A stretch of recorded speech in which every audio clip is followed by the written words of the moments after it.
Izazuze crooner Habib Okikiola, popularly known as Portable, has sparked controversy online as he was crowned as the king of the streets by some Yoruba traditional rulers in Ore, Ondo State. The Ogun State-born singer excitedly announced his new title with a new series of videos on his Instagram page. In the video, Portable rocked a cultural outfit with the traditional rulers as they made a pronouncement on him before wearing the crown, which was crested with his title.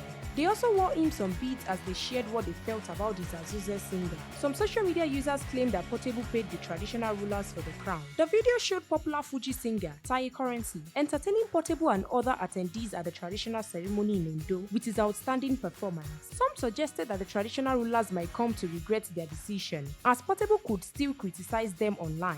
Beyond releasing songs, the Zen Nation boss is notorious for clashing with his wives, colleagues, and neighbors. Although he has resolved conflict with some of them, reactions keep popping from social media users. At one Westy Baba, he wrote, "Portable go trend till thy kingdom come, king of streets." DJ G's wrote, "No be lie, fame is everything. See, Portable don't become king of the zoo."